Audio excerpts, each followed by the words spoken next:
தேவன் உங்களோடு இருக்கிறதை உறுதிப்படுத்தும் ஒரு வசனம்தான் நான் தியானிக்க போகிறேன்.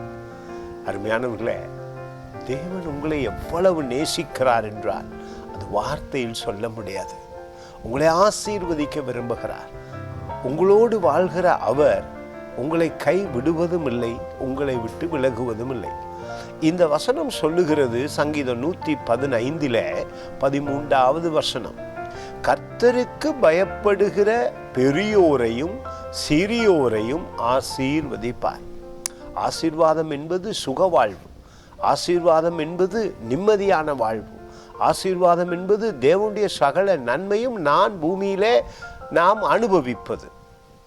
ஆனால் தேவ பயம் என்பது மிக முக்கியம். தேவ பயம் என்பது பாவத்தை வெறுப்பது, தேவனை அதிகம் நேசிப்பது, தேவன் மேல் வைக்கும் அன்பு.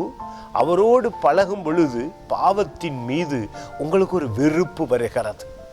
பொய் சொல்ல விருப்பமில்லை, திருட விருப்பமில்லை, தாய் தகப்பனை கனம் பண்ண அதிக ஆசையாய் இருக்கிறீர்கள்.